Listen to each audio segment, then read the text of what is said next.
దేవుని ఘనమైన నామమునకు స్తోత్రములు.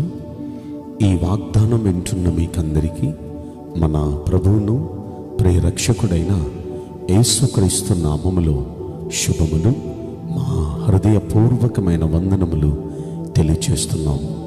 ఈరోజు దేవుని వాగ్దానం కీర్తన గ్రంథం 1వ కీర్తన 3వ వచనం. నీవు చేయునదంతయో సఫలమగును. ఈ మంచి వాగ్దానం వింటున్న మనందరి వెనుకడిలో మన మంచి దేవుడు నెరవేర్చునుగాక. ఆమేన్. ప్రియ దైవ జనాంగమా, ఈ వాగ్దానం ఎంత మంచిగా ఉందో చూడండి. మీరు ఈ రోజు నుండి మీరు చేసే ప్రతి పనిలో, మీరు చేసే ప్రతి ప్రయత్నములో సఫలం అవ్వబోతుంది. సఫలం అవ్వాలంటే మనం ఏం చేయాలి? బైబిల్ గ్రంథంలో మనం పరిశీలిస్తే ఆదికాండం 39వ అధ్యాయంలో అక్కడ యోసేపు అనే ఒక వ్యక్తి, ఒక భక్తుడు మనకు కనిపిస్తాడు. ఈ యోసేపు అనే భక్తుని గురించి 3వ వచనంలో మనం చూస్తే, యెహోవా యోసేపుకు తోడై ఉండి అతడు చేసినదంతయు అతని చేతిలో సఫలం అగునట్లుగా చేశాడట. దేవుడు యోసేపుకు తోడై ఉండటం వల్లే అతడు చేసిన పని అంతటిలో సఫలమైంది. ఏ పని చేసినా సరే, ఎక్కడికి వెళ్ళినా సరే సఫలమైపోతుంది. అలా సఫలమవటానికి గల కారణం దేవుడు ఆయనకి తోడుగా ఉన్నాడు. కాబట్టి ప్రియ దైవ జనాంగమా, ఈరోజు దేవుడు మనకు తోడై ఉంటే మనం ఏ పని పట్టుకున్నా, మనం ఎక్కడికి వెళ్ళినా సఫలమవుతుంది. ఆ పని, ఆ ప్రయత్నం సఫలమవుతుంది. కనుక ఆయన తోడు యోసేపుకి ఎందుకు తోడు వెళ్ళాడు? యోసేపు మంచి భక్తుడు, దేవుని యందు భయభక్తులు కలిగిన భక్తుడు, ప్రతి విషయంలో దేవునికి భయపడే వ్యక్తి, పాపం తనను తరుముతున్నా సరే పాపానికి దూరంగా పారిపోయే వ్యక్తి, పరిశుద్ధతను ఎంతో జాగ్రత్తగా కాపాడుకునే వ్యక్తి, తన పరిశుద్ధతను కాపాడుకుంటూ పాపం తను ప్రేరేపించిన తను ఒప్పుకోకుండా ఆ పాపానికి దూరంగా ఉంటూ నియమ నిబంధనలు, భక్తిలో నియమ నిబంధనలు పాటిస్తూ ఎంతో జాగ్రత్తగా తన భక్తి చేసేవాడు. అందుకే దేవుడు అతనికి తోడుగా ఉన్నాడు. అతడు పోతీఫర్ ఇంట్లో ఉంటే పోతీఫర్ ఇంట్లో చేసిన పని యావత్తూ సఫలమవుతుంది. అతని మీద నింద వేసి జైల్లో వేస్తే జైల్లో కూడా అతన్ని దేవుడు ఆశీర్వదిస్తూ వచ్చాడు.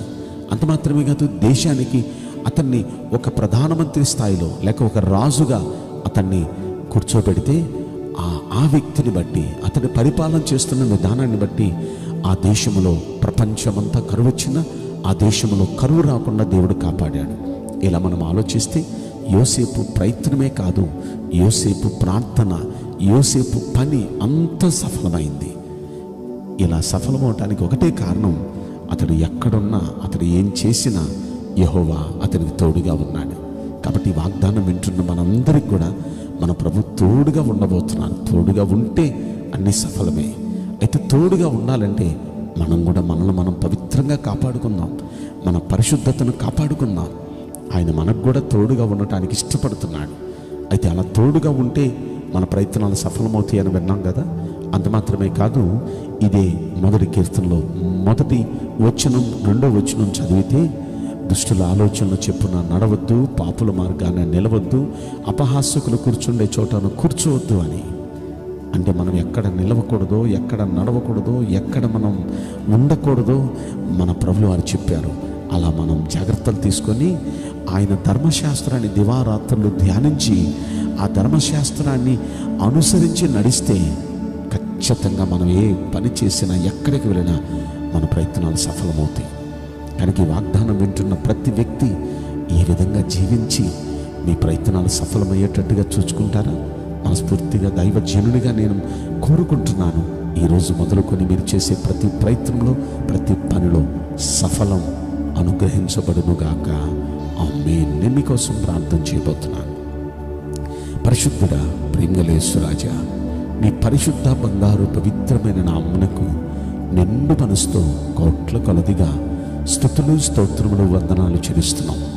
ఈ వాగ్దానం వింటున్న ప్రియుల జీవితంలో దయచేసి ఈ వాగ్దానం నెరవేర్చి కృప చూపించండి. నిశ్చయంగా మీ ప్రియబడులకు మేలు కలిగించండి. అయ్యా, మా ప్రయత్నాలన్నీ సఫలపరిచేది మీరు మాకు తోడుంటే ఖచ్చితంగా సఫలమవుతాయి.